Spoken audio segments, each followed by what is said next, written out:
It's time to talk markets with Tommy Grisafi with Advanced Trading, ATI ProMedia. And Tommy, again, we talked about this volatility in this marketplace. We're in that same scenario once again this week. What's happening in this market? A lot of things happening. We had some potential really hot weather coming in, but the mix of the hot weather, Ukraine, again, the funds are short. The funds threw the party. If you're a farmer or anyone out there and you're saying, oh, those funds are bad people, they made the market go down. Well, this week, Don, they made D's corn go from 505 to 565. Doesn't sound like a bad person if I'm a farmer. Now, if you're an end user and you want to buy a bunch of corn affordable at a good price at a nice level at harvest, well, maybe you don't like the funds blown up. So there's something for everyone. Volatility is your friend. You got to ask yourself, do you harness volatility or are you scared of volatility? And if you're scared of volatility, you need to work on that, because these markets in Russia and Putin and Ukraine and presidential elections and everything else, that's not going to go away. We're going to be volatile for a while. Now, if we become where we're not volatile as a farmer or rancher, you're not going to like that, because we're going to be at such a low price that volatility will be condensed. And that's not a good thing for farmers, Don. Let's talk about that Russia-Ukraine situation. Russia pulls out of the Black Sea Grain Initiative. I think they were signaling that for some time. Of course, then we start seeing the bridge in Crimea getting blown up, the port at Odessa throwing some bombs at that. This conflict continues. What does this mean for wheat movement or grain movement worldwide? Well, to think that the good folks in North Dakota, Minnesota are 10 days away from a nice little wheat harvest, and that the whole Midwest, you could see the wheat harvesters going through. The fact we went limit up one day this week in wheat at Chicago Board of Trade wheat during harvest is incredible. It's an incredible opportunity. Now, we don't, no one calls us. I have the red phone here. No one calls us on the red phone and says, hi, I'm going to blow up a bridge. And although the red phone's cute, Putin doesn't have the number and Zelensky doesn't have the number. And I can tell you for sure, our president doesn't have the number to call Tommy G to the red phone. So we have events that happen and they affect markets and they affect lives. It's not funny. I mean, there's lives being lost. There's a lot of talk of starvation in Africa. And, you talk wheat, something we never talk about, you and I, rice. India banned exports of rice, and that rice is the number one feed grain in all of Africa and all of Asia. So there's a lot of stuff going on in geopolitical, and it's. I talked to a friend who's a nice farmer in Minnesota, and he was also in the military, and his kids are in the military. And he told me 3 days after this war started, it's not going to end well. That was quite a while ago when he said that, and I can promise you, my friend, it's still not going to end well. You talked about being that close to harvest here in North Dakota. I've had some chance to have some windshield time this week, and it's amazing how this crop it's turning. It is advancing quickly. There's still some pretty ragged-looking wheat in some areas with a very short crop, and this crop headed early, those kind of things. But you're right, we are going to be moving to harvest very quickly. Right. I said there's going to be a harvest. I didn't say we were going to have record bushels during harvest, because I'm hearing the same thing from clients at Advanced Trading, and we work with a lot of people in North Dakota, and they're always willing to call us and say the crop's not there. More times than not, there's more crop than we think, and demand stinks. So even if the crop's not there, the demand's not there either, Don. And the world's not exactly looking to America for wheat. They more look at wheat's grown everywhere, and they look a lot of other places. The temperatures, you mentioned that as well, and we are looking at some extreme heat this upcoming week. We've been living on just a tenth here, maybe 2/10 the next week. We haven't been able to get some of those substantial rains, soaking rains that we really need in many cases. What's this heat going to do to this crop?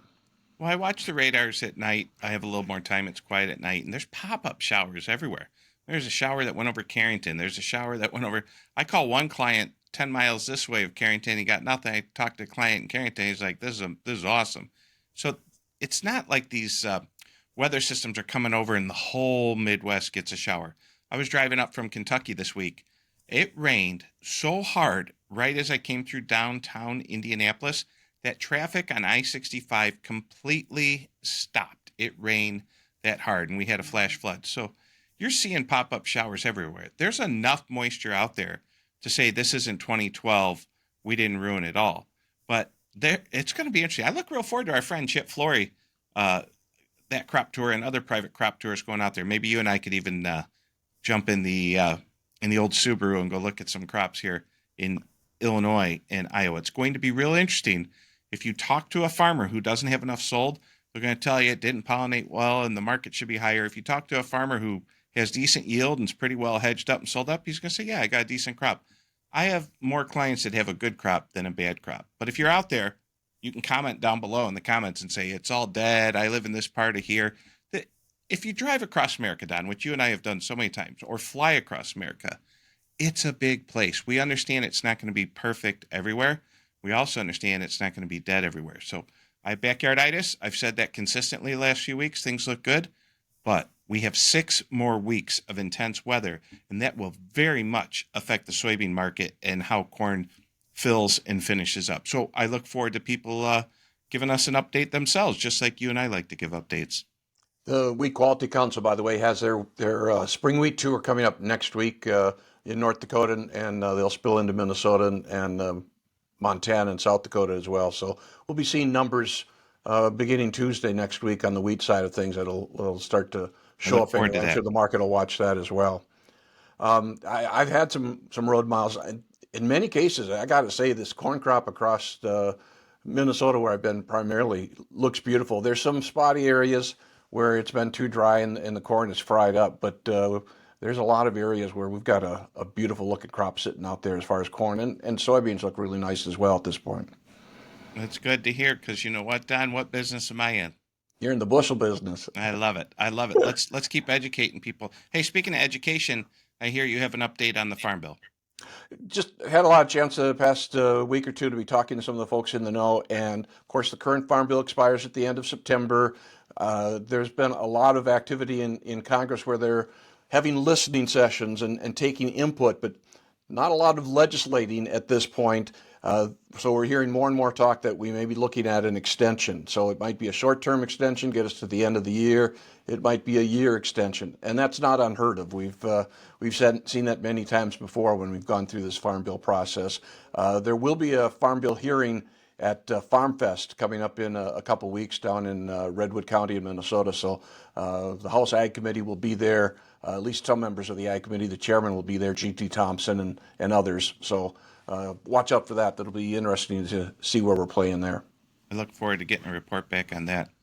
It's going So to be a volatile week. Real quick, Don, if the weather pattern changes over the weekend, we could be a lot higher, a lot lower coming into Sunday night.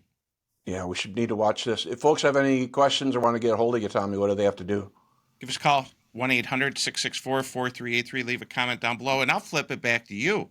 You're a pretty interesting, experienced guy. If people want to get a hold of Don Wick, how do they do that?